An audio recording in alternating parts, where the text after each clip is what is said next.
कभी सोचा है एक ऐसी कहानी कैसे बताई जाए जो हजारों साल पुरानी हो? मतलब उस जमाने की जब इतिहास लिखा ही नहीं जाता था। प्राचीन भारत की कहानी को समझना ना कुछ कुछ ऐसा ही है, एक बहुत बड़ी पहेली को सुलझाने जैसा। तो चलिए आज इस रहस्य की एक एक परत को खोलते हैं। तो इसका जवाब छिपा है एक जासूस की तरह सोचने में। इतिहासकारों को आप जानते हैं बिल्कुल किसी डिटेक्टिव की तरह काम करना पड़ता है। उन्हें मिट्टी के बर्तनों के टूटे फूटे टुकड़े, पुराने सिक्के और पत्थरों पर लिखे संदेश, इन सारे बिखरे हुए सुरागों को एक एक करके जोड़ना पड़ता है। तब जाकर अतीत की एक धुंधली सी तस्वीर बन पाती है। तो हमारा सबसे पहला सुराग मिट्टी के बर्तन। और ये बहुत मजेदार है, पता है, क्योंकि हर दौर की अपनी एक खास स्टाइल थी। सिंधु घाटी के लोग लाल काले बर्तन इस्तेमाल करते थे, तो मौर्यों के बर्तन एकदम चमकदार ब्लैक पॉलिश्ड होते थे। तो ये जो टूटे हुए टुकड़े हैं ना, ये असल में एक टाइम मशीन जैसे हैं। इनसे हमें पता चलता है कि हम इतिहास की किस मोड़ पर खड़े हैं।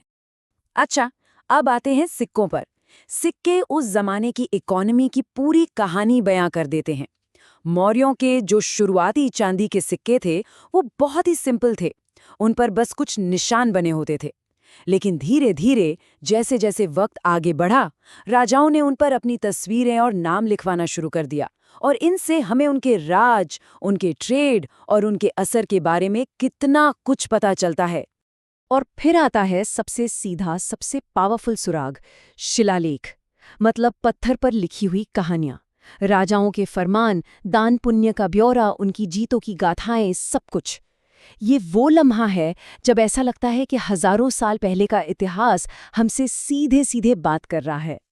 तो ठीक है, इन सुरागों को साथ लेके चलिए अपनी यात्रा शुरू करते हैं।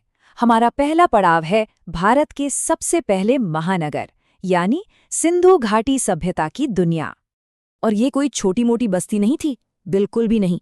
ये आज के पाकिस्तान और पश्चिमी भारत तक फैला एक बहुत बड़ा नेटवर्क था। इसमें हड़प्पा और मोहनजोदारो जैसे बड़े और कमाल के प्लान्ड शहर थे। सच तो ये है कि ये अपने जमाने की सबसे बड़ी और सबसे एडवांस सभ्यताओं में से एक थी।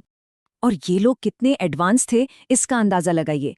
वो कांसे यानी ब्रॉन्ज का इस्तेमाल करते थे। सोचिए, उस वक्त जब दुनिया के कई हिस्सों में लोगों को मेटल के बारे में पता भी नहीं था। उनके शहर ग्रिड पैटर्न पर बने थे, बिल्कुल आज के मॉडर्न शहरों की तरह। और उनके पास दुनिया का पहला सैनिटेशन सिस्टम था। यही नहीं, कपास उगाने वाले भी ये पहले लोग थे। और उनकी कलाकृतियों से ऐसा लगता है कि वो एक मातृ देवी की पूजा करते थे। शायद ये इस बात का इशारा हो कि उस समाज में औरतों का दर्जा काफी ऊंचा था। लेकिन सिंधु घाटी की एक बहुत बड़ी पहेली है जो आज तक नहीं सुलझी। वो है उनकी भाषा। उनकी जो स्क्रिप्ट है, जिसे बूस्ट्रोफेडन स्टाइल में लिखा गया है, उसे आज तक कोई नहीं पढ़ पाया है। उनकी कहानियां, उनके कानून, उनका पूरा का पूरा इतिहास, सब कुछ उन रहस्यमय निशानों के पीछे कैद है। सिंधु घाटी के शहरों के वीरान होने के बाद सीन में एक नई टेक्नोलॉजी आई और इस एक चीज ने सब कुछ बदल कर रख दिया। और यहीं से भारतीय उपमहाद्वीप में एक नए दौर की शुरुआत हुई। ये तस्वीर उस बड़े बदलाव को बिल्कुल साफ दिखाती है। देखिए, शुरुआती वैदिक काल में आर्य घुमंतु थे, चरवाहे जो गायों के लिए लड़ाइयां करते थे। लेकिन कुछ ही सदियों बाद वो एक जगह बस चुके थे और राजाओं के अंडर में अपने राज्य बना रहे थे। तो सवाल यह है कि इतना बड़ा चेंज आखिर हुआ कैसे? इसका जवाब एक शब्द में है, लोहा। लगभग 1000 BC में लोहे की खोज किसी क्रांति से कम नहीं थी। लोहे के औजारों से गंगा के घने जंगलों को साफ करना मुमकिन हो गया और बड़े पैमाने पर खेती शुरू हो गई। अब इसका नतीजा क्या हुआ? ज्यादा खाना, ज्यादा आबादी और आखिरकार बड़े और ताकतवर राज्यों का बनना। और ये थे वो राज्य, इन्हें हम महाजनपद के नाम से जानते हैं। और ये सब आपस में पावर के लिए लड़ रहे थे। ये एक ऐसी दुनिया थी जहां लगातार टकराव चलता रहता था। लेकिन इसी टकराव के बीच से निकला भारत का पहला महान साम्राज्य। और वो साम्राज्य था मौर्य साम्राज्य। ये एक जबरदस्त तरीके से ऑर्गेनाइज्ड स्टेट था। राजा से लेकर गांव के मुखिया तक एक बिल्कुल क्लियर एडमिनिस्ट्रेटिव स्ट्रक्चर था। ये एक ऐसी मशीन थी जिसे एक बहुत बड़े इलाके पर एफिशिएंटली राज करने के लिए ही डिजाइन किया गया था। मौर्यों में सबसे मशहूर शासक शायद अशोक थे। कहते हैं कि कलिंग की लड़ाई में जो खून खराबा हुआ, उसे देखकर उनका दिल बदल गया। इसके बाद उन्होंने धम्मा की पॉलिसी अपनाई। अब ये कोई नया धर्म नहीं था, बल्कि एक तरह का मॉरल कोड था, एक विशाल डाइवर्स साम्राज्य में शांति और व्यवस्था बनाए रखने का एक तरीका। लेकिन देखिए, इतिहास का एक सीधा सा नियम है, कोई भी साम्राज्य हमेशा नहीं टिकता। मौर्यों के पतन के बाद भारत एक बार फिर कई छोटे छोटे राज्यों में बंट गया और इसी से नए राजाओं और नए आइडियाज के लिए रास्ता खुला। ये मैप उस दौर की दिलचस्प कहानी बताता है।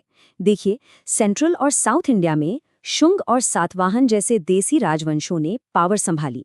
दूसरी तरफ नॉर्थ वेस्ट से इंडो ग्रीक, शक और कुषाण जैसे बाहरी ग्रुप्स आए।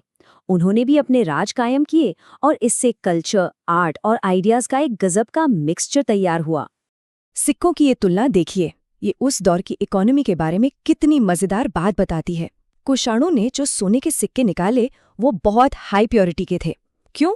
क्योंकि सिल्क रूट पर उनका कंट्रोल था और ट्रेड से खूब पैसा आ रहा था। बाद में गुप्तों ने उनसे भी ज्यादा सोने के सिक्के चलाए, लेकिन उनकी प्योरिटी कम थी। शायद ये इस बात का इशारा है कि आर्थिक हालात अब बदल रहे थे। गुप्त काल को अक्सर भारत का गोल्डन एज कहा जाता है, और क्यों ना कहा जाए। ये कालिदास के महान नाटकों का दौर था, ये आर्यभट्ट की एस्ट्रोनॉमिकल डिस्कवरीज का दौर था।